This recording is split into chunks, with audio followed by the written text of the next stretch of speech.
আল্লাহ পাকের পেয়ারা হাবিবের একজন প্রখ্যাত সাহাবী নবীজির কাছে বিচার নিয়ে আসছে, ইয়া রাসূলুল্লাহ, এই যে ইহুদি দৌড়ে আসতেছে নবী, সে আমাকে বাজে কথা বলে, মন্দ কথা বলে, গালি দেয়, খারাপ কথা বলে। আমার নবীজি সাহাবীর দিকে তাকায় তাকায় মুস্কি মুস্কি হাসতেছে। সুবহানাল্লাহ নাই? সুবহানাল্লাহ। মনে রাখবেন, মান সমাতানা জাত, যে চুপ থাকে সে মুক্তি পায়। যারা চুপ থাকতে পারবেন, মনে রাখবেন, আপনি যদি আপনার সাথে কেউ যদি অপরাধ করে আপনি নাজাত পেয়ে যাবেন। কারণ এই চুপ থাকাটা এত বড় হাতিয়ার, শত্রুর বিপক্ষে কাজ করে চুপ থাকাটা। রহমতের নবীজিকে ওই সাহাবী বলি, ইয়া রাসূলুল্লাহ, সে আমাকে মন্দ কথা বলে। আমার নবীজি মুস্কি মুস্কি হাসতেছে। সাহাবী ডাক দিয়ে কই, নবী, আপনার সম্মুখে আমাকে আরেকবার মন্দ কথা বলেছে, আপনি আবারও হাসতেছেন। আমার নবী বলতেছে, সাহাবী, আমি নবীজি তার দিকে তাকায় হাসি না, তোমার দিকে তাকায় হাসি না, আমি নবী রহমতের ফেরেশতার দিকে তাকায় তাকায় হাসি। ফেরেশতার দিকে হাত তাকায় তাকায় হাসেন। ইয়া রাসূলুল্লাহ, আছি আপনি, আমি আর দুইজন লোক। নবী, আপনি আছেন, আমি আছি, আর আমার প্রতিপক্ষ আছে ইহুদি। নবীজি ফেরেশতা পাইলেন কোথায়? আপনারা বলেন। আমরা যা দেখি নবীও কি তাই দেখে নাকি? না, নবী আমাদের চাইতে বেশি দেখে, কারণ তিনি ওয়ামা আরসালনাকা ইল্লা রাহমাতাল লিল আলামিন। ওই নবীর সাথে সাধারণ মানুষের কোনো তুলনা হয় না, হয় নাকি? না না না, দেখবেন অনেকে আপনারে বুঝে চলে যাবে, নবীও তো বিয়া করছে, নবীর মাইয়া হইছে, পোলা হইছে, নবীও খানা খাইছে, তো নবী তো আমাদের মতোই সাধারণ। বাবাজি, আমি আপনাদের কাছে স্বাভাবিকভাবে বোঝাইতে চাই, নবীর সাথে কোনো মানব জাতির স্বাভাবিক তুলনা হতে পারে না। কারণ নবীজিকে আমার আল্লাহ তাআলা উত্তম সম্মান, উত্তম মর্যাদা দিয়ে বানাইছে। ওই নবীজি এমন নবী, ওই নবীকে আল্লাহ রহমত বলে ঘোষণা করেছে। রহমতের নবী বলে, আমি যা দেখি তুমি তো তা দেখতেছো না। ইয়া রাসূলুল্লাহ, কি দেখেন? এ সাহাবী, আমি দেখতেছি তুমি যখন তার দিকে তাকিয়ে থাকো, সে তোমাকে বাজে কথা বলে, মুখের ভাষা খারাপ করে। সাহাবী বলেন, ইয়া রাসূলুল্লাহ, আপনি কি দেখেন? বলে, আমি দেখি ফেরেশতারা তোমার আমলনামাতে নেক লেখে, আর তোমার গুনাহগুলো তার আমলনামার মধ্যে দিয়া দেয়। দ্বিতীয়বার আবার গালি প্রদান করেছে। সাহাবী মারতে না, কোনো কথা বলে না। তৃতীয়বার আবার মন্দ কথা বলেছে। এবার সাহাবী তার প্রতি উত্তর প্রদান করেছে। সাহাবী তাকে দেখে প্রতি উত্তর দেওয়ার সাথে সাথে আমার নবীর হাস্যোজ্জ্বল চেহারাটা একবারে মলিন হয়ে গেছে।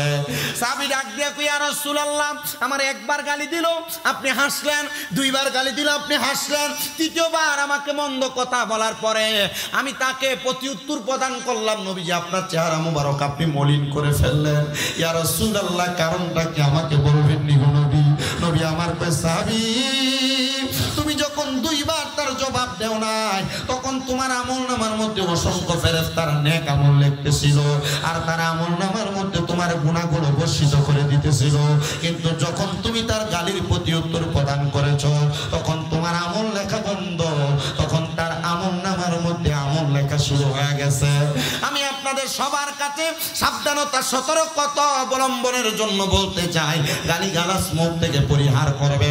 মনে রাখবেন, যারা গালি দেয়, যারা বাজে কথা বলে, যারা মন্দ কথা বলে, তাদের নাম হলো ফাসেক। এ ফাসেক নামাজ পড়লে নামাজ কবুল হয় না, ফাসেকের পেছনে নামাজ পড়লে নামাজ হয় না। আব্বাজি সাবধান, সতর্ক হয়ে যান, ফাসিকি থেকে আপনারা দূরে সরে আছেন। তো আল্লাহ তাআলার একজন বান্দা হযরতে সাঈদ ইবনে মুসাইয়াব রাহমাতুল্লাহ আলাইহি, যিনি বসবাস করতেন ইরাকের জমিনে। সাঈদ ইবনে মুসাইয়াব বলে, আমি যখন দুনিয়ার রাস্তা দিয়ে হাঁটতাম, আমি দুনিয়ার চারদিকে যখন তাকাইতাম, আমি তাকাইলে ভালো কোনো মানুষ দেখতাম না। আমি রাস্তা দিয়ে হেঁটে হেঁটে যাইতাম, আমার সামনে আমি যখন মানুষের চেহারার দিকে তাকাইতাম, আমি দেখতাম তাদের চেহারাটা কুকুরের রূপ ধারণ করেছে। আমার মুসলমান ইমানদাররা গভীর মনোযোগ দিয়ে বয়ান শ্রবণ করবেন। হযরতে সাঈদ ইবনে মুসাইয়াব বলে, আমি যখন রাস্তা দিয়ে হাঁটতে হাঁটতে বের হই, আমি যার চেহারার দিকে তাকাই, আমি কোনো ভালো মানুষ দেখি না। আমি প্রত্যেকের চেহারার দিকে তাকাইলেই দেখি তাদের চেহারাটা কুকুরের রূপ ধরে আছে, তাদের চেহারাটা কুকুরের মতো হয়ে গেছে। কিন্তু হঠাৎ করে আমার বাড়িতে একজন আল্লাহর বান্দা সুন্দর পাঞ্জাবি লাগায়া সুন্দর পোশাক লাগায়া আইসা ডাক দিয়া কই ওগো সাইদ ইবনে মুসাইয়াব, আপনার কাছে আমি একটা আবেদন করতে চাই। বলে কি আবেদন করবা? বলে দুনিয়ার মায়া দুনিয়ার সম্পদ যেহেতু আমার কবরে কোনো কাজে আসবে না, আমি আমার সব সম্পদ মানুষের মাঝে দান করে দিতে চাই, মানুষের মাঝে সদকা করে দিতে চাই। বলে কারণ কি? বলে অন্য কোনো কারণ না, আমি আমার সম্পদগুলা দান করার মাধ্যমে আমি আল্লাহ তাআলার রেজামন্দি হাসিল করতে চাই, আল্লাহ তাআলার সন্তুষ্টি অর্জন করতে চাই। সাইদ ইবনে মুসাইয়াব ওই ব্যক্তিকে বলেন তুমি তো আমার কাছে আসছো, যাও এই 3 রাস্তার মোড়ে আমার এলাকায় যে জায়গা আছে সেই জায়গায় যাইয়া একটা সুন্দর মানুষ দেখলে তার কাছে তুমি তোমার সম্পদগুলো ব্যয় করে দিবা। সাইদ ইবনে মুসাইয়াব কয় হুজুর গো, যেহেতু আপনি আমারে আদেশ করে, আমি তোমাকে আদেশ করেছি, সুন্দর পোশাক আছে লেবাস আছে, যাও তুমি সম্পদগুলো দান করে দাও। উনি বলেন আমি রওনা করলাম 3 রাস্তার মোড়ের সামনে যাইয়া আমি দেখলাম রাস্তার দিকে তাকায়া তাকায়া মানুষের চেহারা দেখা যায় না। হুজুর যা দেখেছে আমিও তা দেখতেছি, একটাও মানুষ না, সবগুলার চেহারা কিসের মতো? দান করার মতো লোক পায় না। আমি আপনাদেরকে বলতেছি বাবা, ওই আগন্তুক ব্যক্তি বলে আমি ওই জায়গায় যাওয়ার পর কোনো মানুষ দেখি না, সবগুলার চেহারা দেখে একবারে কুকুরের মতো। আমি আমার সম্পদ কাকে ব্যয় করব? হুজুরকে বললাম হুজুর এই সম্পদ ব্যয় করার মতো আমি কোনো মানুষ খুঁজে পাই নাই, যার দিকে তাকাই তার চেহারা দেখি কুকুরের মতো।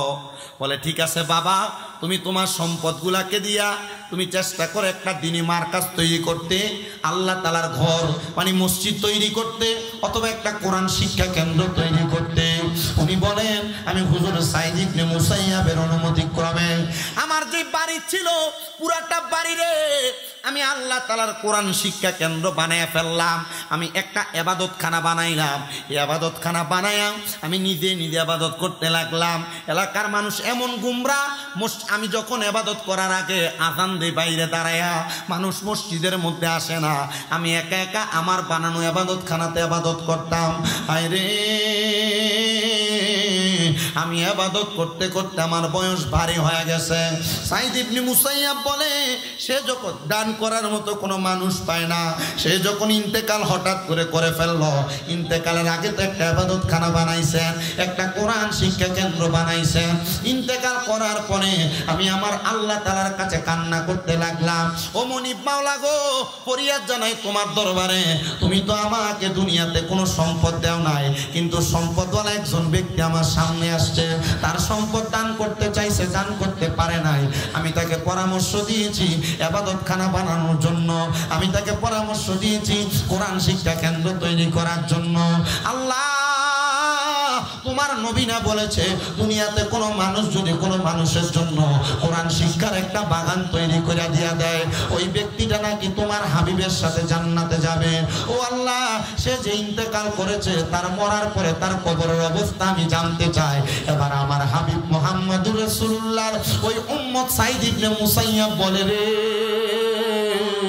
আমি 2 রাকাত নফল নামাজ পড়লাম, নফল নামাজ পড়ার পরে আল্লাহর কাছে কাঁদতেছি, আল্লাহ যে মারা গেল ওই ব্যক্তিটা কবরে কেমন আছে আমার দেখতে বড় ইচ্ছা হয়, জানতে বড় ইচ্ছা হয়। 2 রাকাত একটা ইবাদতখানা বানাইছে এবং মাদ্রাসা বানাইছে, ওই ব্যক্তিটা কবরের মধ্যে জান্নাতের খাবার খাইতেছে। জান্নাতের কি খাইতেছে? জান্নাতের খাবার খাইতেছে। সে জিজ্ঞাসা করে জান্নাতের খাবার যে খাইতেছো কেমন লাগতেছে তোমার? আরে জান্নাতের খাবার আমার কাছে ভালো লাগবে না কেন? এই খাবারের মাধ্যমে আল্লাহ তাআলা আমার সিনাটাকে ভরপুর করেছে। আরে আমার আল্লাহ তাআলার কাছে আমি প্রথমে ফেরেশতাদেরকে জিজ্ঞাসা করেছি, আমার আল্লাহর কাছে জিজ্ঞাসা করো না আল্লাহ তাআলা আমার কোন নেক আমলের কারণে আমার এত সুন্দর জান্নাতের খানা পিনা দিয়েছে। উনি ডাক দিয়া বলে অন্য কোনো নেক আমল না রে, অন্য কোনো নেক আমল না, তুমি যে মানুষকে দুনিয়ার জমিনে ইবাদত করার একটা প্রতিষ্ঠানে করে দিয়ে আসছো, ইবাদত করার একটা জায়গা তৈরি করে দিয়ে আসছো, আল্লাহ তাআলা এই জন্য তোমার খাবারের ব্যবস্থা করে দিয়েছে। শুধু তাই না, যখন কিয়ামত হয়ে যাবে এরপর তোমাকে রাসূল পাকের সাথে একই জান্নাতের মধ্যে রাখা হবে। এ আমার আজকে অনন্তপুর এলাকার ভাই বাবারা, পর্দার অন্তরালের মা বোনেরা, আপনারা বলেন আমরা তো আল্লাহর বান্দা, রাসূল পাকের উম্মত, আমরার মনটা ওই নবীর সাথে জান্নাতে যাইতে মনে চাই কি চায় না? রহমতের নবী আমার বলেন, কেউ যদি আমি নবীর কথাগুলা মাইনা চলে, কেউ যদি আমি নবীর কথা মোতাবেক চলাফেরা করে, তাহলে আমি নবী বললাম, আমি নবী তাকে ছাড়া জান্নাতে যাব না। নবীজি তিরমিজি শরীফের একটা হাদিস শরীফ আমি তেলাওয়াত করার পর দেখলাম, আমার নবী বলে ময়দানে মাশরের মধ্যে যখন গুনাহগার এবং নেককার সবাইকে দাঁড় করানো হবে, হাশরের ময়দানটা তামার চাইতে উত্তপ্ত গরম হবে। ওই উত্তপ্ত গরম ময়দানে যখন সবাই দাঁড়ায় থাকবে, এক প্রকার মানুষের আয়েক আমলগুলা যখন নেক আমলগুলা ওজন করা হবে, ওজন করার পর তাদেরকে হাশরের ময়দানের এক কর্নারে দাঁড় করানো হবে। তারা হাহাকার করবে, তারা অসহ্যতা অনুভব করবে। তখন আমার নবী বলেন, আমি নবীজি পশ্চিম দিক থেকে হাশরের ময়দানে আগমন করব। আমি ওই উম্মতের চেহারার দিকে তাকায় দেখব, ওই উম্মতদেরকে এতিমের মতো লাগতেছে। মা বাপ মারা যাওয়ার পর একটা সন্তানকে যেমন লাগে, ওই উম্মতকে ঠিক তেমন লাগতেছে। তখন আমার নবী রাহমাতুল লিল আলামিন নবী বলে, আমি তাদেরকে প্রশ্ন করব, জিজ্ঞাসা করব, তোমরা কেন হাশরের ময়দানে এমন অবস্থায় পতিত হয়েছ? বলে আমরা নেক আমল ওজন করার পর আমাদের আমল নামা সমান সমান হয়েছে, গুণও বেশি না, নেক আমলও বেশি না, আমাদের আমল নামা সমানে সমান। তখন আমার নবী বলে, আউয়ালু মাইয়াকরাউ বাবাল জান্নাহ, সর্বপ্রথম জান্নাতের দরজা আমি নবী খোলার জন্য যাব। আদম থেকে ঈসা নবী পর্যন্ত সব নবীরা জান্নাতের দরজায় দাঁড়ায় থাকবে, কিন্তু কোন নবী জান্নাতের দরজা খুলবে না। জান্নাতের দরজা যিনি খুলবেন তিনি মুহাম্মাদুর রাসূলুল্লাহ সাল্লাল্লাহু আলাইহি ওয়াসাল্লাম নবীজি। নবী আমার বলে, আমি যখন জান্নাতের দরজা খুলতে যাব, তখন জান্নাতের দরজার একজন ফেরেশতা, দুনিয়ার সব ফেরেশতাকে আমি নবীকে দেখানো হয়েছে, কিন্তু ওই ফেরেশতার কাছে আমি নবীর মান এবং মর্যাদা সম্পর্কে বলা হয়েছে, কিন্তু আমি নবীকে তাকে দেখানো হয় নাই। তখন সে আমাকে প্রশ্ন করবে, মান আনতা, কে আপনি? তখন আমি বলবো, আনা মুহাম্মাদুর রাসূলুল্লাহ। তখন সে বলবে, আপনার সম্পর্কে আমাকে অবগত করা হয়েছে। দরজা খুলে নবী আমার বলে, বিসমিল্লাহ বলে যখন আমি দরজাটা খুলবো, আমি নবী জান্নাতের মধ্যে প্রবেশ করব না, জান্নাতের দরজার মধ্যে আমি দাঁড়িয়ে থাকবো। দরজার যে চৌকাঠ বলা হয়, আমার নবী বলেন আমি জান্নাতের দরজায় দাঁড়িয়ে থাকবো। একটা একটা করে আমি নবীর উম্মতদেরকে আমি নবী জান্নাতে প্রেরণ করব। নবীজি জান্নাতে প্রেরণ করবেন, শুধু তাই না, আমার নবী বলে, আমি নবীর একটা গুনাহগার উম্মত যদি দুজকে থাকে, আমি নবী জান্নাতের দরজা বন্ধ করব না। নবীজির একটা গুনাহগার উম্মত যদি জাহান্নামে থাকে, নবীজি জান্নাতের দরজা বন্ধ করবেন না। আপনি ওই নবীরে ভালোবাসেন, বলে হ্যাঁ বাসি, তো নামাজ পড়ি না। ওই নবীরে ভালোবাসেন, বলে বাসি, হারাম, বলে খাই, কি হবে? ওই নবীকে ভালোবাসেন, বলে বাসি, ওই নবীর মোহাব্বত অন্তরে আছে, বলে একবার 100 আছে, বলে যদি থাকে তাহলে ওই নবী যে যা নিষেধ করছেন আপনি পালন করেন, বলে না করি না, তো কোনো রকম চলি আর কি। বুঝি মনে রাখবেন, মরণের আগে যদি ওই নবীর পথ না ধরতে পারেন, মরার পরে কি জান্নাত পাবেন? নবী আমার বলেন, শুধু তাই নয়, শাফাআতিল আহলিল কাবাইরি মিন উম্মতি, আমার উম্মতের মধ্যে কোন উম্মত যদি কবিরা গুনাহ করে, আমি নবী তার জন্য সুপারিশ করব। নবীজি যার জন্য সুপারিশ করবে সে জান্নাতি। মনের অজান্তে যদি কোনো কবিরা গুনাহ আপনার দ্বারা হয়ে যায়, মনে রাখবেন রে মুসলমান, এটার কারণে আপনি দুজকের আগুনে জ্বলা লাগবে। তো আমি আপনাদেরকে একটা সহজ সরল কথা বলে দেই, হয়তো আপনাদের মনে কষ্ট যাবে, অনেকের গায়ে ওয়াজটা পড়ে যাবে, একটু মনোযোগ দিয়ে শোনার চেষ্টা করেন। এই যে ঈদ চলে গেল, ঈদের দিন থেকে আজকে পর্যন্ত অনেক মা বোনেরা বেপর্দা ঘুরে বেড়াইছে, অনেক মা বোনেরা রাস্তায় রাস্তায় বেপর্দা চুল ছেড়া দিয়া এলোমেলো পোশাক পরে ঘুরে বেড়াইছে, রাস্তাতে বের হওয়া যায় না। আমি চিন্তা করলাম, একটা মানুষ কিভাবে তার চোখের হেফাজত করবে, একটা পুরুষ মানুষ কিভাবে তার চোখের পর্দা মেনটেন করবে। আরে আব্বুজিরা, আরে মনে কইরেন না শুধু মহিলারাই পর্দা করবে, পর্দা পুরুষেরও আছে, পুরুষও পর্দা করা লাগবে। আমরা পর্দা করব কেমনে? রাস্তার যেই দিকে যান না কেন নারী আর নারী, নারী আর নারী।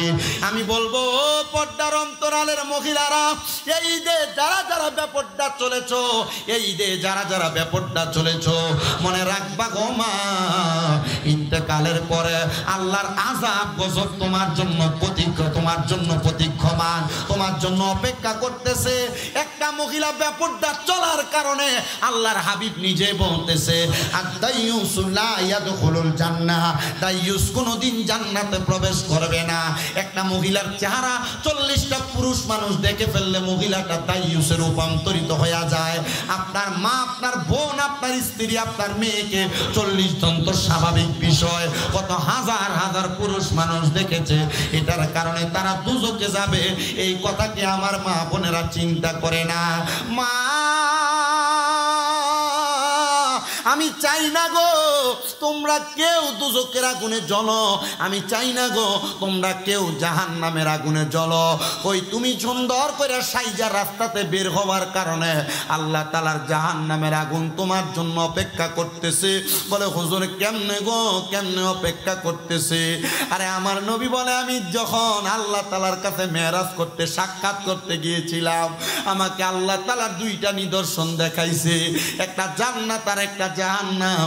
আমি জাহান্নামে তাকায়া দেখলাম 3 প্রকার নারীকে কষ্ট দেওয়া হইতেছে।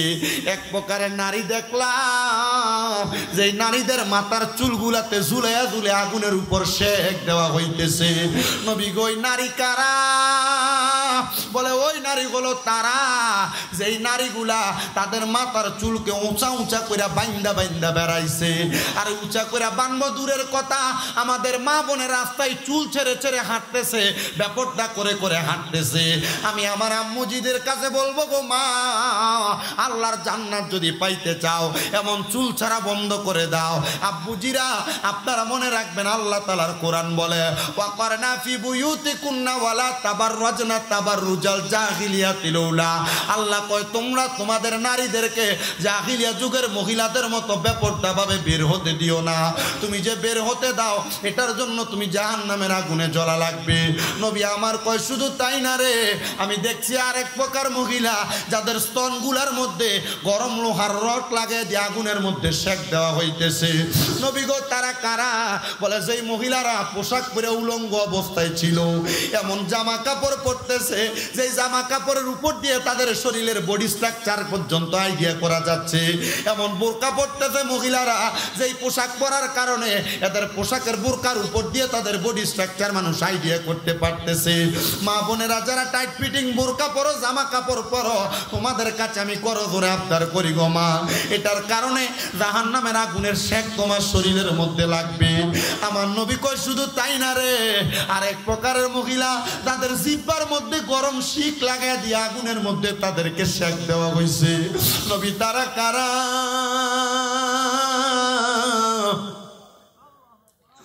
আমার নবী কয় মহিলাগুলো তারা যেই মহিলা তাদের মুখ দিয়া তাদের স্বামীকে, সন্তানকে লানত দিছে, গজব দিছে। এ আমার মুরাদনগরের অনন্তপুরের মা, চুল ছাইরা গুইরো না গো, চুল মাথায় উঁচা করে বাঁধ না, টাইট ফিটিং জামা কাপড় পইরো না, স্বামীকে গজব দিও না, সন্তানকে লানত দিও না, বেপরদা পরপুরুষের সামনে যাইও না। মনে রাখবা এটার কারণে দুজকের আগুনের মধ্যে পড়া লাগবে। হে মা, আল্লাহর নবীজির স্ত্রীর নিয়ে বসা অন্ধ এক সাহাবী নবীজির দরবারে আসে। নবী কয়ে তোমরা ভিতরের রুমে প্রবেশ করো, আলাদায় চলে যাও। নবীজির স্ত্রীরা বলি ইয়া রাসূলুল্লাহ, সে তো অন্ধ, সে তো আমাদেরকে দেখবে না, তার সামনে কিসের পর্দা? আমার নবী কই স্ত্রীরা, তার সামনে পর্দা হলো সে তোমাদেরকে দেখবে না, তোমরা তো তাদেরকে দেখবে, দেখার কারণে তোমাদের নিজের চোখের জিনা হয়ে যাবে। এই পুরুষের ব্যাপারে তোমার মনে যদি বাজে চিন্তার উদয় হয়, তাহলে তোমার আমলনামার মধ্যে গুনাহ হবে, গুনাহ। এটা তো আমাদের সমাজে স্বাভাবিক চলতেছে। দেবর বাবির সাথে, বাবি দেবরের সাথে, চাচাতো ভাই চাচাতো বোনের সাথে, খালাতো ভাই খালাতো বোনের সাথে, এই বাড়ির পুরুষ অন্য বাড়ির মহিলার সাথে, অন্য বাড়ির পুরুষ এই বাড়ির মহিলার সাথে। আব্বাজিরা আপনারা যারা এখানে বসছেন, আপনাদের স্ত্রী, আপনাদের বোন, আপনাদের মেয়ে, আপনাদের মা যদি ব্যাপারটা চলে, ও আব্বুজি মনে রাখবেন এটার কারণে আপনিও দুজকের আগুনে জ্বলা লাগবে। হুজুর কেন? কারণ একটা নারীর কারণে 4 জন পুরুষ মানুষ দুজকের আগুনে জ্বলবে। যদি ওই নারীর ভাই থাকে, যদি ওই নারীর জন্মদাতা বাবা বেঁচে থাকে, যদি ওই বাবা তার কন্যাকে পর্দা না করায়, তাহলে ওই বাবাটা তার মেয়ের কারণে দুজকের আগুনে জ্বলা লাগবে। যদি ওই মেয়েটার ভাই থাকে, আপনারা যারা আপনাদের বোনকে মোটর সাইকেলের পেছনে নিয়ে ঘুরেন, মনে রাখবেন আপনি যদি আপনার বোনকে পর্দা না করান, তাহলে আপনার বোনের কারণে আপনি দুজকের আগুনে ধাউ ধাউ করে জ্বলা লাগবে। আপনি যদি কোনো নারীর স্বামী হন, যারা বিবাহ করেছেন, আপনি আপনার স্ত্রীর যদি বেপর্দা চালান, আপনার স্ত্রী যদি পরপুরুষের সামনে যায়, পরপুরুষ তো দূরের কথা, আপনার ভাইয়ের সামনে যাইতে পারবে না আপনার স্ত্রী। কিন্তু বর্তমান সমাজ শিক্ষা দিতেছে যে ভাইয়ের মতো গেলে কি হবে, কিন্তু আল্লাহর হাবিব বলে একটা নারীর জন্য তার দেবর হলো কালসাপের মতো। কালসাপ কামড় দিলে যেমন একটা মানুষ ধ্বংস হয়ে যায়, একটা নারী তার দেবরের সামনে গেলে এমন ধ্বংস হয়ে যায়। ও আব্বুজি, দেবরের সাথে নিজের ভাবিজিরে, নিজের বউরে মিলায়ও না, নিজের বউরে মিলতে দিও না, কথা বলতে দিও না। ভাত বাইরা দিয়া যাবে, পরে আইসা খাবে, এটা সিস্টেম হইতে পারে, কিন্তু বাইরা দিবে, পাতে তুলা দিবে, এটা সিস্টেম হইতে পারে না। বর্তমান সমাজ এটা মানেও না। তুমি স্বামী হইয়া যদি তোমার বউরে পর্দা না করাও, তাহলে তুমি দোজকের আগুনে জ্বলবা। কোনো সন্তান যদি তার মারে পর্দা না করায়, আপনার মা বুড়া হয়ে গেছে, বৃদ্ধ হয়ে গেছে, বয়স্ক হয়ে গেছে, এজন্য মায়ের পর্দার কোনো বিধান আপনি পালন করতেছেন না। না রে বাবা, বৃদ্ধ হয়ে গেল, মারে পর্দা করানো লাগবে, বেপর্দা চলতে দিও না রে, দিও না, এটার কারণে তুমি দোজকের আগুনে জ্বলা লাগবে। বলে হুজুর পর্দা করাইব কেমনে? আমার বউ তো সপ্তাহে একবার মার্কেটে না গেলে তার ভালো লাগে না। হুজুর আমি যদি কোনো কাপড় কিনাই না দে, আমার বউ মানে না। না রে, মানা লাগবে, মানা লাগবে, তোমার সংসার করতে হলে মানা লাগবে। এই অনন্তপুর এলাকার পর্দার অন্তরালের মহিলারা, তোমরা যারা তোমাদের স্বামীর আদেশ মানো না, মনে রাখবে এটার কারণে দুজকের আগুনে জ্বলবা। এই অনন্তপুরের মহিলারা, তোমরা যারা তোমার স্বামীকে ধমক দিয়া কথা কও, মনে রাখবে এটার কারণে দুজকের আগুনে জ্বলা লাগবে। এই অনন্তপুরের মহিলারা, তোমরা যারা স্বামীর সাথে দিনে ঝগড়া হওয়ার পর রাত্রবেলা তোমরা অন্যদিকে ফিরা ঘুমায়া থাকো, মনে রাখবে এটার জন্য আল্লাহর কাছে জবাব দেওয়া লাগবে। এই অনন্তপুরের মহিলারা, তোমরা যারা স্বামীর আদেশ অমান্য করে বাবার বাড়ি বোনের বাড়ি চলে যাও, মনে রাখবে এটার কারণে আল্লাহর কাছে জবাব দেওয়া লাগবে। মার্কেটে যাবা দূরের কথা, রাস্তায় ফুচকা খাইতে যাবা দূরের কথা। একটা মহিলা তার স্বামীর আদেশ ছাড়া বাবার বাড়িতেও যাইতে পারবে না, কিন্তু মহিলা বাবার বাড়িতে স্বামীর সাথে রাগ করে নিজেই চলে যায়। মহিলা মনে রাখবা, স্বামীর আদেশ অমান্যকারী মহিলা জান্নাতে যাইতে পারবে না। কারণ একটা মহিলা যদি স্বামীকে খুশি করতে পারে, তার জন্য জান্নাত। নবীকে একটা মহিলা জান্নাতে যাবে 4টা কারণে। নবীকে কোন 4টা কারণ? যদি মহিলা নামাজি হয়, যদি মহিলা পর্দাশীল হয়, যদি মহিলাটা তার লজ্জাস্থানের হেফাজত করে, যদি মহিলা তার স্বামীর আদেশ মানে। সার্কাস কথা বললাম। 1 নাম্বার মহিলা যদি নামাজ পড়ে, 2 নাম্বার পর্দা করে, 3 নাম্বার লজ্জাস্থানের হেফাজত করে, 4 নাম্বার ওই মহিলা যদি তার স্বামীর আদেশ মাইনা চলে, তাহলে ওই মহিলার জান্নাতে যাওয়া কেউ ঠেকাইতে পারবে না। কিন্তু আমাদের মহিলারা নামাজের প্রতি বড় উদাসীন, নামাজ পড়ে না, ফজরের নামাজের পরেও ঘুমায়, আগেও ঘুমায়, জোহরের নামাজের সময় কাজ শেষ হয় না, আসরের সময় গোসল করতে যায়, মাগরিবের সময় দুনিয়ার সন্তানের নাস্তা তৈরি করে, এশারের সময় তার ঘুমের সময় হয়, তরকারি গরমের সময়। মহিলা পর্দা করে না, গায়ে হলুদের অনুষ্ঠানে বেহায়ার মতো নাচানাচি করে, মহিলা বেপর্দাভাবে রাস্তার মধ্যে ঘোরা ঘোরাফেরা করে, মহিলা পর্দা করতে চায় না, লজ্জাস্থানের হেফাজত করবে দূরের কথা, স্বামী প্রবাসে থাকার কারণে মহিলা জিনা ব্যভিচার করে বেড়ায়, মহিলা মন্দ কাজ করে বেড়ায়। ও মা বোনেরা, আপনি আপনার স্বামীর আদেশ মানবেন দূরের কথা, স্বামী যদি একটু পানি চাই আপনি ধমক দিয়া বলে নিয়ে খাইতে পারে না। মনে রাখবেন জান্নাতে তো সহজ নয়, জান্নাতে তো সহজ নয়। আপনারা বলেন মা বোনেরা, জান্নাত পাওয়ার জন্য এই কাজগুলো ঠিকভাবে আদায় করার দরকার আছে না নাই? আপনারা যারা স্ত্রীদের মা বাবার নাম তুলে গালি দেন, আল্লাহর নবী বলে তোমরা তোমাদের মহিলাদের মা বাবার নাম তুলে গালি দিবা না। নবীজি কেন? আমার নবীকে আমি নবী হইলাম মহিলাদের বাবা, তো গালি যদি বেটির মারে দেন, তাহলে নবী যদি বাবা হয়, তাহলে চিন্তা কইরা দেখেন গালিটা কার উপরে যায় পড়ে। সাবধান, সতর্ক, নবীর উপরে গালি পড়ে।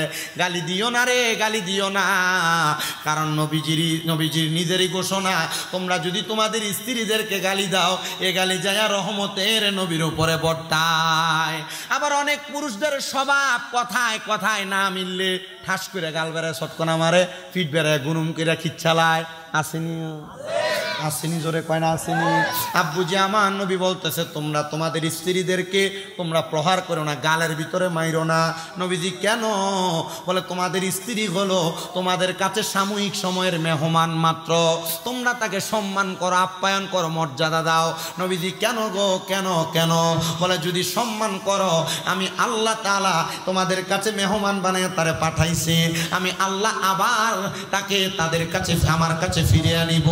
কিন্তু মনে রাখবা, মহিলারা যদি স্বামীর এই কষ্টগুলা সহ্য করে সংসার করতে পারে, আমার আল্লাহ তাআলা এই মহিলাদেরকে জান্নাতের 40 জন হুর গিলমানের সর্দারিনী বানিয়ে দিব। আপনি জানেন বেটির একটা খিচ্ছেন, বেটি যদি 40 জনের হুর গিলমানের যদি সর্দার হয়, বেটি যদি একটা একটা করে মারো।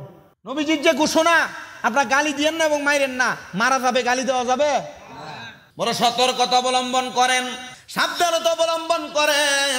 মা বোনরা আপনারা একটু বুঝা নিয়েন, স্বামীরা সারাদিন কষ্ট করে আসে, একটু পানি চাইলেন না, করেন না, লইয়া খাইতে পারেন, এই কথা বললেন না। তখন যখন মহিলা তার স্বামীর অবহেলা করে, নিজের বউর কাছে পানি খুঁজলে দেয় না, লগের বাড়িতে যাইয়া পানি চাইলে লেবুর শরবত বানিয়ে দেয়, তখন আর এই জামাইয়ের নিজের বউরে ভালো লাগে না, লগের বাড়ির বাবিটারে ভালো লাগে। আল্লাহ আমরারে বুঝার তৌফিক দিক, আল্লাহ আমরারে বুঝার তৌফিক দিক, আমিন কর। এ মুসলমান ইমানদার,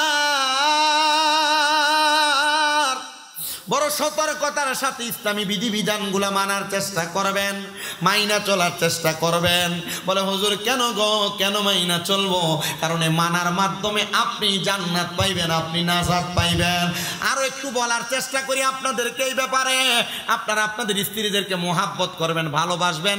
আবার অনেকে যারা 2টা বিয়ে করছেন, বউ 2টা আছে, কষ্ট হইতেছে আপনার? আর ওয়াজ কি কামে লাগবো মনে হইতেছে? 2টা বিবাহ করলে একটারে ভালো পড়ান, একটারে ভালো খাবান, আর একটারে ভালো করে পড়ান না।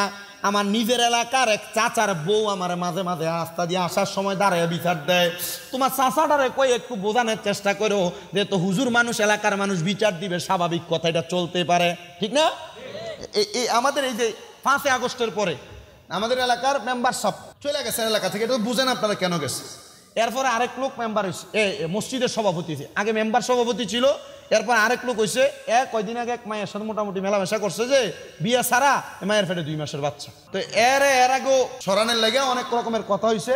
এখন এলাকার মানুষ আমারে নিজে কইছে, আমার কয়েকজন, যে তুমি সভাপতি। আমি কই না, আমি এই বালা কাজে যাইতাম না, এত বড় কাজে যাইতাম না, কারণ আমার বাপ অন্য বাচ্চা রয়েছে। তো যে কথাই ছিলাম, আমার মানুষ এলাকার বিভিন্ন বিষয়গুলো জানায়। এই মসজিদের আমার সেক্রেটারি, হ্যাঁ কয়দিন পরে পরে আমার কইতো, আরে মসজিদের বেটা দোয়ান ভাই, দোয়ানের যেই 12 টাকা এগুলো খাইয়ে লাইতেছে। আছেন এমন লোক অনেকে। এই যে তারাবিটা গেল, ইমাম সাহেবরা তারাবি ভরাইছে, তারাবি টিয়া তুইলা মসজিদে রেখে দিছে, এমন বহুত কমিটিও তো আছে। কথা কন না কামনেরা, আছেন এমন বহুত কমিটি। টিয়া তুলছে কি লেগা? ইমাম সাহেব তারাবি হাদিয়া, তারাবি দিয়ে ভরাইছে, লইয়া দেবো। এখন এই টিয়া দিয়ে মসজিদের মোটর নষ্ট হয়ে গেছে, ঠিক করে মসজিদে 2টা পাঙ্খা লাগা, মসজিদের অ্যাকাউন্টে 10,000 রেখে দিছে, হুজুরে ঠিক মতো দিছে না। আসেনি এমন? আপনার যদি কোন আছে আছে, যদি কোন নাই আমি কম আছে, আসেনি? আলহামদুলিল্লাহ, এটা আপনাদের দোয়ার বলতে। আমি সূরা তারাবি পড়াইছি, আমার মসজিদ কমিটি আমার ঈদের নামাজ 60,000 টাকা দিতে হাতে দিচ্ছে।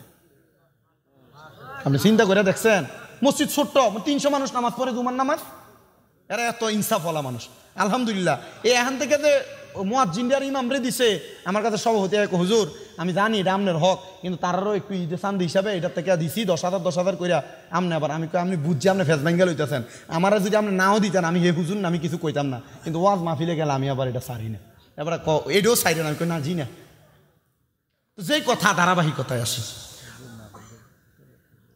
আচ্ছা এই করতেছি আমি যে কথায় তো স্ত্রীদেরকে মোহাব্বত সরি ওই বেডি আমার কি কইতেছে যে কাকা আপনার কাকারে কইেন এবার তো দ্বিতীয় বিবাহ করার পর ওই বউরের কাছেই থাকে আমরার বাবা বরণ পোষণও দেয় না ঈদে একটা জামা কাপড়ও দেয় নাই কাউরে আবার একটু বুঝে কইেন আমি ওই পুরুষদেরকে বলছি যারা 2টা বিবাহ করছেন 2টা বিবাহ করা না যায় না যদি আপনি আপনার ভেডিয়েতে কইব মা গো এবার দাম লাইফ হয়ে দেবো গা না গো মহিলা শোনো তুমি তোমার পুরুষকে যদি শান্তিতে রাখতে পারো যদি তোমার পুরুষকে যদি অশান্ত না করো যদি তোমার স্বামীর দায়িত্ব ঠিক মতো পালন না করো এ জামাই 2টা বিয়ে করবো কথা কয় না কেন আপনার স্ত্রী যদি আপনার সন্তুষ্ট রাখে আপনি জীবনে 2 বিয়ের চিন্তা করবেন না কথা কয় না কেন আপনি অশান্ত দিবেন আপনি দেখবেন যারা যারা পরবর্তী 2টা বিয়ে করছে বা 2 বউ আছে জীবিত মরে গেলে 2টা বিয়ে দ্বিতীয় বিয়ে করলে এটা আরেক বিষয় এটা জায়েজ আছে না জায়েজের কিছু না কিন্তু যে পুরুষেরা দ্বিতীয় বিয়ে করে বর্তমান বাংলাদেশে এখন বেশিরভাগ যাইয়া দেখেন প্রথম বইয়ের যন্ত্রণা ফইরে করে তো আর প্রথমটা বুঝে কিন্তু ভালোই আছে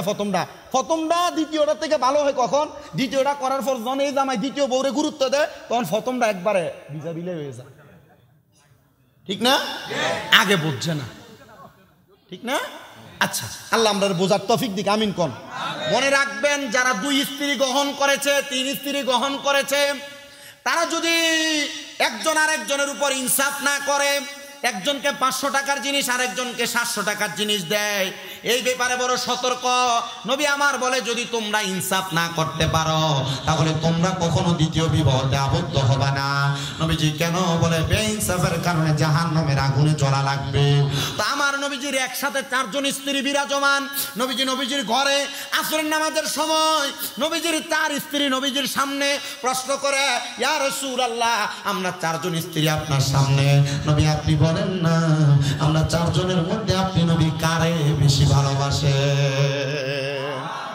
সুবহানাল্লাহ বলেন নবীজির জীবনে ঘটে যাওয়া প্রত্যেকটা ঘটনা উম্মতের জন্য শিক্ষা হাদিস হিসেবে আসছে মারহাবা কোন আচ্ছা স্ত্রীরা কারে বেশি ভালোবাসে এই কথা তাহলে হাদিসে আসলো কেন তার মানে উম্মতের এখানে শিক্ষা আছে না নাই আসতে কয় আছে না নাই ওই 4 স্ত্রী জিজ্ঞেস করে ইয়া রাসূলুল্লাহ আমরা 4 জন স্ত্রী আপনার সামনে আজকে আপনি বলা লাগবে আপনি আমাদের 4 জনের কাকে বেশি ভালোবাসেন আমার নবী কয় আজকে না আগামীকাল কাফরের সময় উত্তর পাওয়া যাইবা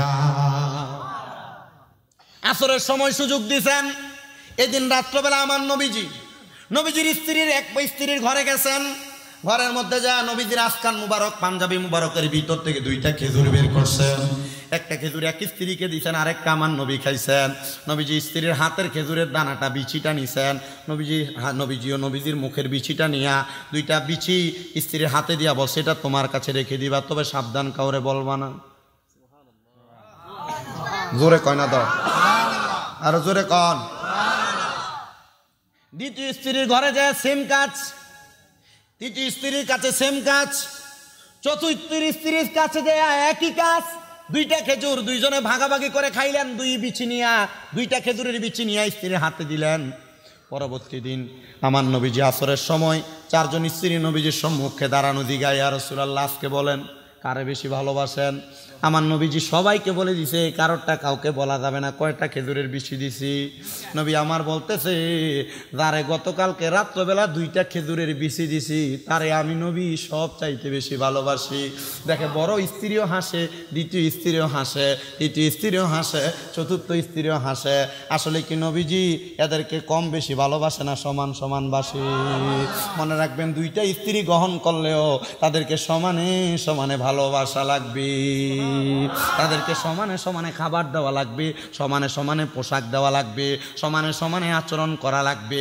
আল্লাহ তাআলা সমানে সমানে সুন্দর জিন্দেগি করার তৌফিক দান করুন জোরে পড়েন আমিন ওই নবী রাহমাতুল লিল আলামিন নবীজির কলিজার টুকরা আম্মা জানের নাম হযরত মা আমেনা রাদিয়াল্লাহু তাআলা আনহা জোরে কোন মারহাবা বেঈমান বলা যাবে না নবীজির মা বাবার ঈমান ছিল না এটা বলা যাবে না নবীজির মা বাবা স্বয়ং নবীজির কাছে ঈমান গ্রহণ করেছে মারহাবা কোন মারহাবা বলে হুজুর নবীজির আব্বারে তো নবী দেখে নাই, তাহলে কেমনি ঈমান গ্রহণ করেছে?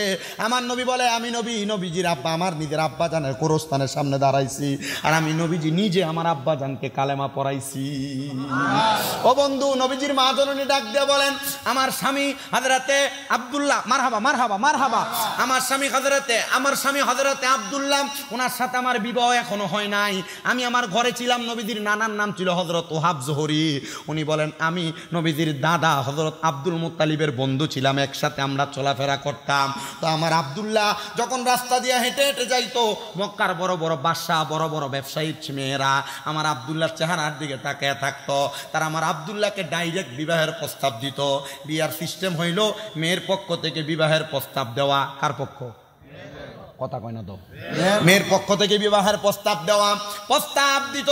হযরতে আব্দুল্লাহ বলে আব্বা জান আমাকে মক্কার মেয়েরা ডিস্টার্ব করে, আমার মক্কার মেয়েরা অত্যাচার করে। বলে কি? বলে তারা যেখানে আমাকে দেখে আমাকে বিবাহ করার প্রস্তাব দেয়। বলে আব্বা কারণটা কি? বলে যাও না তুমি পানির সামনে যায় দাঁড়াও। পানির সামনে দাঁড়ানোর পর হযরত আব্দুল্লাহ বলে আমি আমার পেশানির মধ্যে, আমার যে কপালের মধ্যে দেখলাম একটা নূরের আলো ঝলমল ঝলমল করে জ্বলতেছে। বলে এটার অন্য কোনো কিছু না, এটা হলো নূরে মুহাম্মদী, আল্লাহর হাবিব মুহাম্মদুর রাসূলুল্লাহর নূর আমার কপালের মধ্যে, যেটা আদম আলাইহিস সালাতু ওয়াস সালাম থেকে হযরত আব্দুল্লাহ পর্যন্ত এসেছে। হযরতে আব্দুল্লাহর বিবাহের প্রস্তাব যখন ঘোরাফেরা করে, হযরতে আব্দুল মুত্তালিব নবীজির দাদা চিন্তিত হইয়া মক্কা শরীফে দেখবেন, মক্কা শরীফের পাশে এমন ভাবে ওয়ালের মতো একটা ব্যারিকেড দেওয়া আছে, যেটারে বলা হয় হাতিমে কাবা। বেশি দিন না, মাত্র 5 মাস আগে আমি এটা দেখে আসছি। ওই হাতিমে কাবার সাথে হেলাম দিয়া আব্দুল মুত্তালিব চিন্তা করতেছে, নবীজির নানা ভাই হযরতে ওহাব দরিয়াইছে জিজ্ঞাসা করে, ও দোস্ত আপনাকে চিন্তাগ্রস্ত দেখা যায়, চিন্তা করেন কেন? বলে চিন্তা করি আমার সন্তান হযরত আব্দুল্লাহর কথা। বলে কেন? বলে আমার 10টা সন্তানের মধ্যে। বলে তাহলে কেন চিন্তা করে? বলে আমার সন্তানকে মক্কার বড় বড় সম্পদওয়ালার মাইয়ারা বিয়ার প্রস্তাব দেয়, আমি কি করব বুঝি না, আমার সন্তানকে কোন মাইয়ার সাথে বিবাহ দিব। তবে ওহাব জহুরি রে, আমার দোস্ত মানুষ তুমি, তোমার তো একটা কন্যা সন্তান আছে আমেনা, তুমি যদি রাজি হও, তোমার মেয়েটা বড় পর্দাশীল, আমার সামনে আসে না, তোমার মেয়েটা এমন ভাবে চলাফেরা করে, তুমি চাইলে আমার ছেলেটার সঙ্গে তোমার মেয়ের বিবাহ বন্ধনে আবদ্ধ করাইতে পারি। জোরে কয়ালান মোহাব্বত না, মায়া না? বিবাহের প্রস্তাব হয়ে গেছে। হযরতে আমেনা হযরত আব্দুল্লাহকে দেখো লাগে নাই, বিবাহ করে ফেলছেন। হযরতে আমেনা ডাক দিয়া কয়, বিবাহ বন্ধনের পরে হযরত আব্দুল মুত্তালিব নিজেই বলতেছেন, বাসর ঘরে প্রবেশ করার পর পরবর্তী দিন আমি যখন বের হইলাম, বের হওয়ার পর যেই মেয়েরা আমারে বিবাহের প্রস্তাব দিত তারা আমার চেহারার দিকে তাকাচ্ছে না। আমি বিবাহ করার পর এবার আমি বিকাল বেলা আমার আব্বাজানকে প্রশ্ন করলাম, ও আমার আব্বাজান গতকালকে যেই ঘটনা ঘটতো আজকে এই ঘটনা ঘটে না। বলে কারণ কি? বলে মেয়েরা আমার দিকে তাকায় না, আগে তাকাইতো আমাকে বিবাহের প্রস্তাব দিত, আজকে দেয় না। বলে এবার হযরতে আব্দুল মুত্তালিব বলে, আব্বা এ মেয়েরা তোমার পাগল ছিল না, এ মেয়েরা তোমার পেশানির মধ্যে যেই নূরে মুহাম্মদী ছিল, এ মেয়েরা সেই নূরে মুহাম্মদীর পাগল ছিল। এরা জানতো তোমার সঙ্গে বিবাহ হইলে তারা মুহাম্মদুর রাসূলুল্লাহর মা হতে পারবে। বলে আমার নূরে মুহাম্মদী কোথায়? বলে রে তাওরাত কিতাবের ঘোষণা, ওয়া ইয ক্বালা ঈসা ইবনু মারইয়াম মিন বানি ইসরাঈলা ইন্নী রাসূলুল্লাহি ইলাইকুম মুসাদ্দিকাল লিমা বাইনা ইয়াদাইয়া মিনাত তাওরাতি ওয়া মুবাশশিরাম বিরাসূলি ইয়াতি মিন বা'দি ইসমুহু আহমদ। জোরে কোন মারহাবা। তাওরাত কিতাবে ওই নবীর আগমনের কথা সরাসরি ঘোষণা দেওয়া, ওই কিতাবে নিজেই লিপিবদ্ধ করে। হযরতে আব্দুল্লাহ যখন মা আমেনার সঙ্গে বিবাহ বন্ধনে আবদ্ধ হয়ে বাসর করে গেছে, মা আমেনা হযরত আব্দুল্লাহর কপালে একটা চুম্বন করছে। বাবা আব্দুল্লাহ মা আমেনার কপালে একটা চুম্বন করছে। ওই চুম্বনের সাথে সাথে বাবা আব্দুল্লাহর কপাল থেকে নূরে মুহাম্মদী মা আমেনার রেহেমের মধ্যে চলে গেছে। ওই মা আমেনা দুনিয়ার জমিনের মধ্যে সন্তান জন্ম দিছে মুহাম্মদুর রাসূলুল্লাহ। দামি না কম দামি?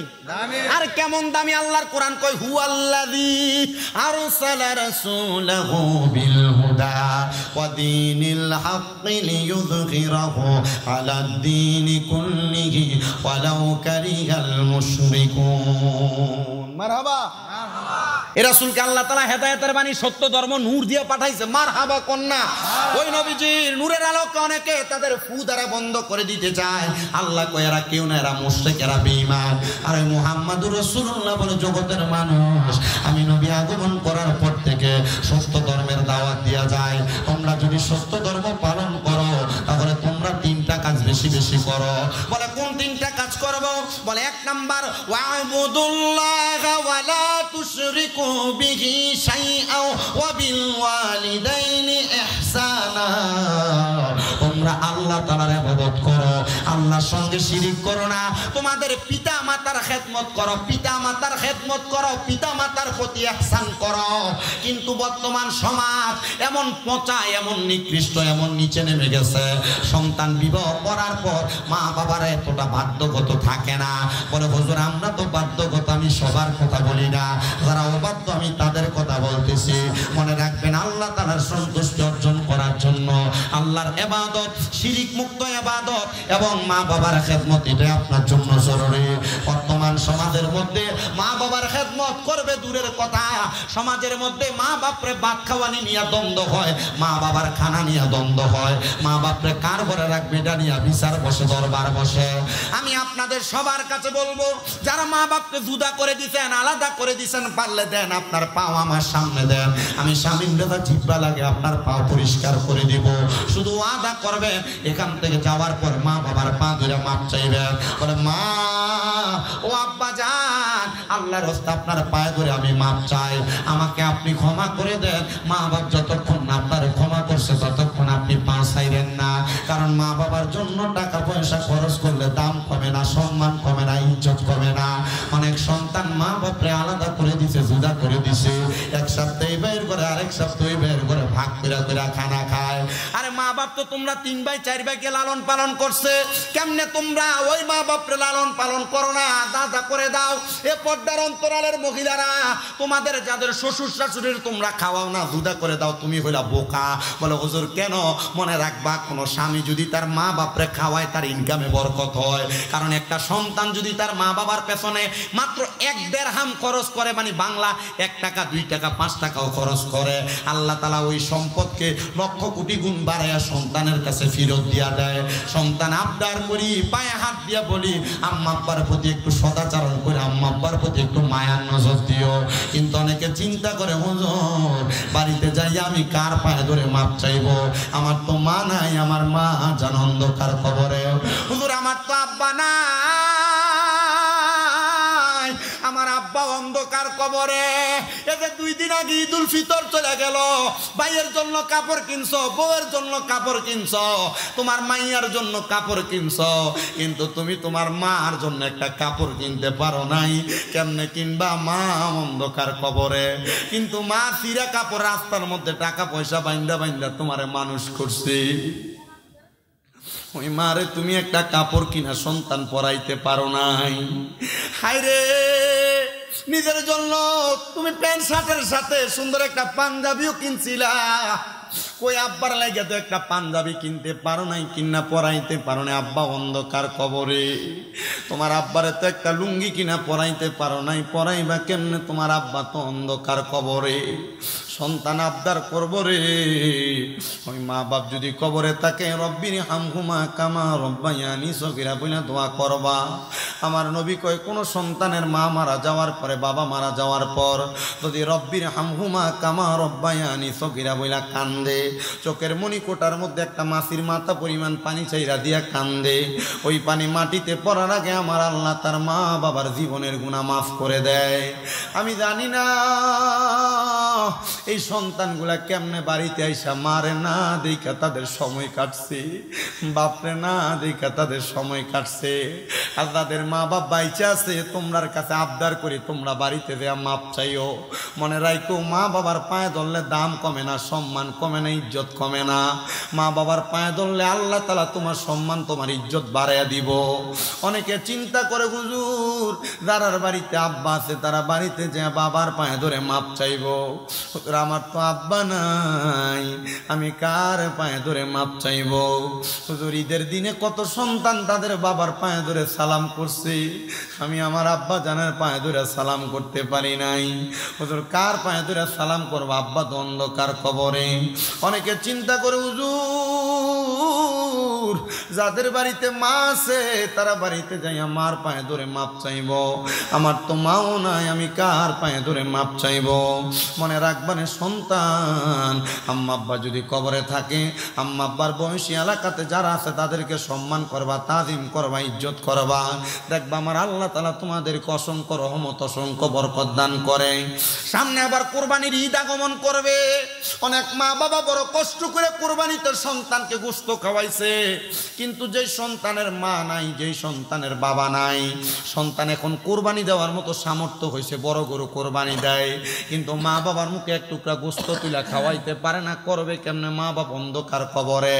আমি সবার কাছে আবদার করব, যদি পারেন বৃহস্পতিবার আসরের নামাজের পর থেকে শুক্রবার মাগরিবের আগ পর্যন্ত সপ্তাহে একবার হইলেও মা বাবার কবরের সামনে যায় দাঁড়াইবেন, মাসে একবার হইলেও মা বাবার কবরের সামনে যায় দাঁড়াইবেন, বছরে একবার দুইবার হইলেও মা বাবার কবরের সামনে যায় দাঁড়াইবেন। আর আল্লাহর কাছে হাতটা বাড়াইয়া বাড়াইয়া দোয়া করবেন, আল্লাহ আমার মারে মাফ করে দাও, আমার আব্বারে মাফ করে দাও। আপনারা বলেন সন্তানের দোয়া তো আল্লাহ কবুল করে, আপনি আমি দোয়া করলে আল্লাহ তাআলা আপনার মা বাপরে মাফ করতে পারে কি পারে না? মা বাপ বাইচা থাকলে মা বাপরে খাওয়াইতা পড়াইতা, কিন্তু মা বাপ অন্ধকার কবরে। এই জান্নাতের বাগান অনন্তপুর উকিল সাহেবের বাড়ির যুবকদের উদ্যোগের মাহফিল 7 বছর হয়। আমাকে উনি বলেছেন হুজুর আগামী বছর মাহফিলটা করতাম।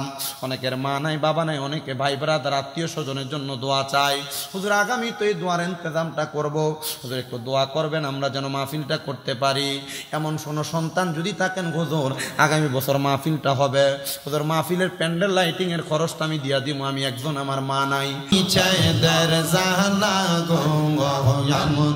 সহিতে পারি না আল্লাহ আল্লাহ কারবালা আর বিচাইদের জালা গো আমরা সহিতে পারি না আল্লাহ আল্লাহ হাসান শহীদ জহরেতে হোসেন কারবালা হাইরে হাসান শহীদ জহরেতে হোসেন কারবালা কারবালা আর বিচাইদের জালা গো আমরা সহিতে পারি না আল্লাহ আল্লাহ মোহরমের 10 তারিখে ঘটল কি ঘটনা আইরে মোহরমের 10 তারিখে ঘটল কি ঘটনা কারবালা আর বিচাইদের জালা গো আমরা সহিতে পারি না মারহাবা আল্লাহ আল্লাহ আল্লাহকে মারলো মায়ের যত মেরে রত অনেকে গাড়িয়া নিল মায়ের বুকের জাদু তখন আল্লাহকে মারলো রে মারহাবা আল্লাহ হাসান শহীদ জহরেতে হোসেন শহীদ রলে আজগর আকবর তীর খাইল পানির কারণে জয়নালকে বন্দি করিল এই জিদার দুশ্মনে গুণের বাঙাই বাঙাই রে কারবালায়া নিল তোমায় কে হাইরে গুণের বাঙাই বাঙাই রে কারবালায়া নিল তোমায় কে মারহাবা আল্লাহ আল্লাহ দিদার দুশ্মনে তোমায় মারিল পরানে গুণের বাঙাই বাঙাই রে কারবালায়া নিল তোমায় কে আল্লাহ আল্লাহ আল্লাহ আল্লাহ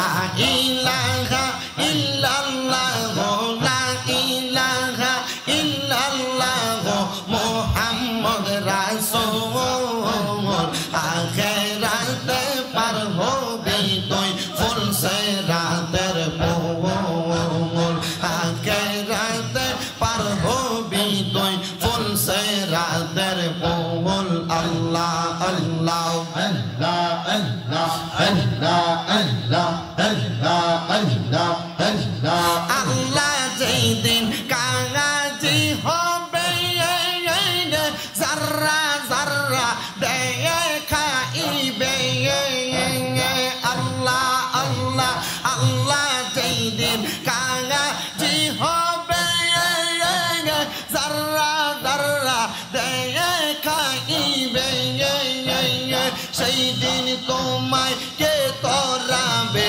সেই দিন তোমায় কে তোরাবে মুহাম্মদ রাসূল আখিরাতে পার হবি তুই ফুল সিরাতের ফুল মারহাবা আল্লাহ আল্লাহ আল্লাহ আল্লাহ আই বড় পীর আব্দুল কাদের আউলিয়ার শিরোমণি আই বড় পীর আব্দুল কাদের আউলিয়ার শিরোমণি মারহাবা আল্লাহ আল্লাহ তোমার ওই নামের গুণে আগুন হইয়া যাই পানি আইব রবির আব্দুল কাদের আউলিয়ার শিরোমণি আল্লাহ আল্লাহ আল্লাহ আল্লাহ আল্লাহ আল্লাহ পীরানাই পীর দস্তগীর তুমি পীরানাই পীর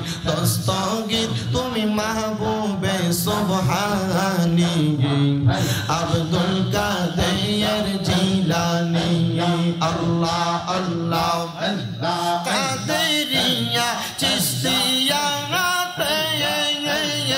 অবদান তোমার রইয়াছে গো তরিকতের দিলা দাওয়াত শরীয়তের দিলা দাওয়াত গো গাউসে সামদানি আউলিয়ার শিরোমণি আল্লাহ আল্লাহ আল্লাহ আল্লাহ আল্লাহ আল্লাহ আল্লাহ লা ইলাহা ইল্লাল্লাহু মুহাম্মাদুর রাসূলুল্লাহ সাল্লাল্লাহু আলাইহি ওয়াসাল্লাম। আল্লাহ তাআলা সবার